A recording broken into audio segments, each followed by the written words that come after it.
Nithyananda, everybody. I'm back again for today's video, and I've already flipped the page actually from this book here, which is Rising in Love with the Master.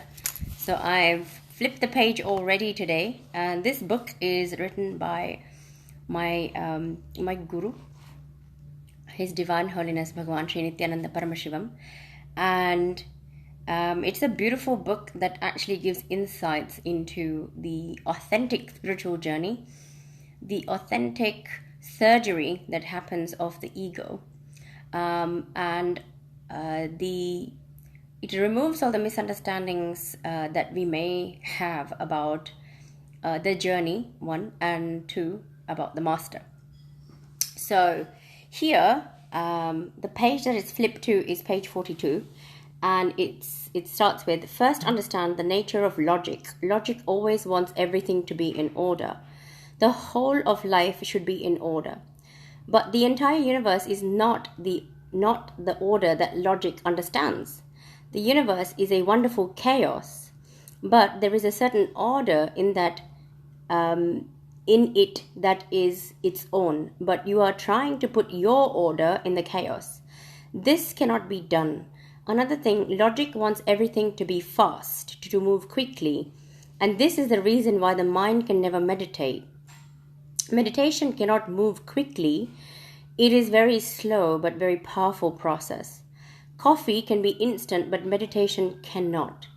There may be instant coffee, but there will never be instant meditation. Calculation of the mind can never be applicable to the natural ways of the universe. When you become a disciple, the time has come to move away from the mind, to move away from the calculations of the mind, into the love affair of the heart. Only when you move into the space of the heart will you begin to function in totality. Until then, you function either in perfection or in striving for perfection. Once you understand the totality of life, you will no longer take part in the rat race. And to tell you honestly, the thing about the rat race is that even if you win, you are still a rat. When you love deeply, deep trust happens as well. And when you trust, a deep waiting will happen in you, a waiting to merge with your source, a waiting to find the source from where you came, a waiting to completely understand the mysteries of the universe. A person who is able to wait forever may even get it now. But a person who wants it now may have to wait forever. Actually, your inability to wait, your impatience, is the real hindrance. It is only deep waiting that will bring you the ultimate. So this is quite amazing, because I have been looking for some answers recently and wondering whether it's about quality or speed. And this is, of course, quality, quantity, and speed all need to go together for anything, whether I'm looking for an experience or getting a job done, etc., etc. Speed is important, but at the same time understanding that having quality, so having patience and realizing that there is some sort of order, even if things are going wrong or perceived to be going wrong, there is order in it, and to be patient with it. So this is really, I'm getting a lot out of this. I'm not sure how much you guys are getting. There's a few of you watching: Krista Scope, Christine, and Ratan. The beauty of what I've just read and what's opened up is, a lot of the times, especially in today's world, we're expecting for instant results. Instantly so for instance, if I start a business, I instantly expect for myself to become a millionaire maybe, or successful, etc., etc., without waiting patiently for things to develop or evolve.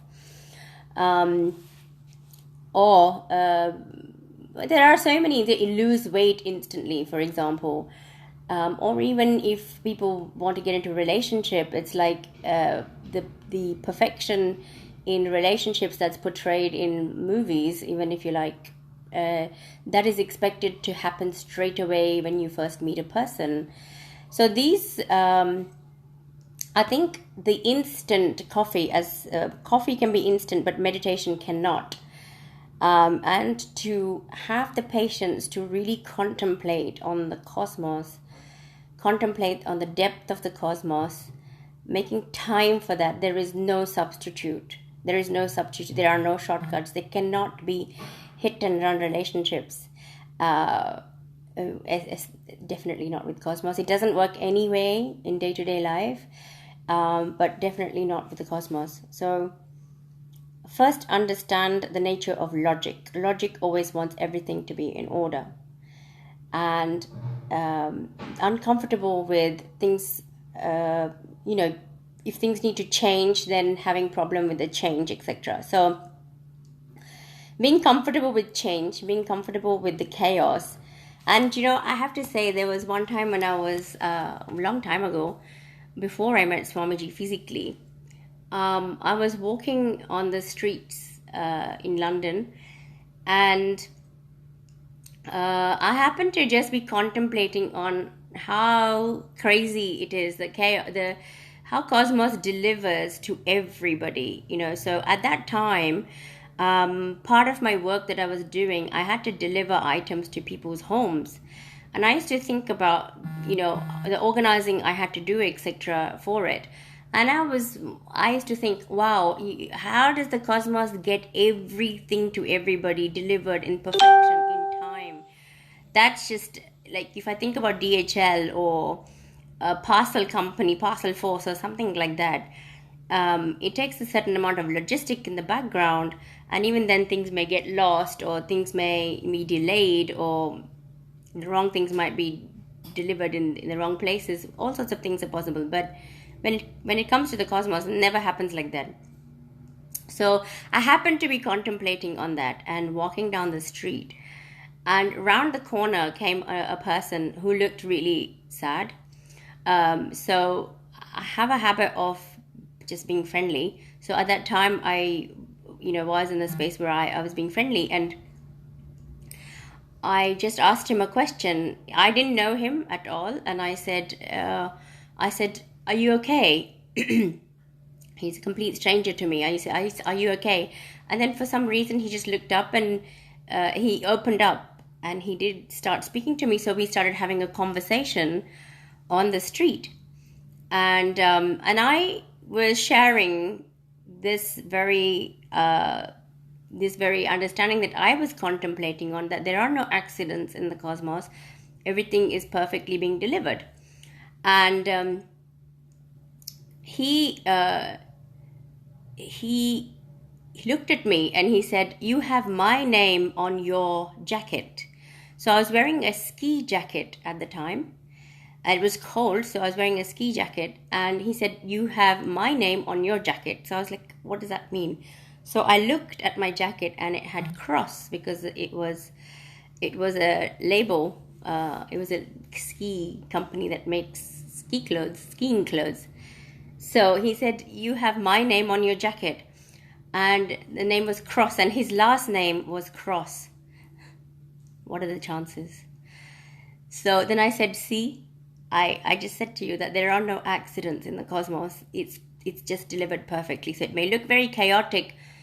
It may look like, what are the chances that I was contemplating on how the cosmos delivers. He came around the corner. His name was on my jacket, and this is how beautifully the cosmos delivers its messages. Okay, so watch out for these messages. Everything is auspicious. If you look carefully, you will see everything is auspicious. We just have resistance to the present moment.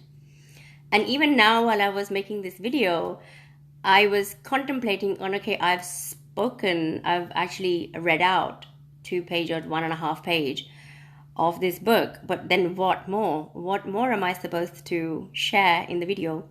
And of course, Cosmos immediately delivered and gave the message that I must share this story, which I had forgotten about.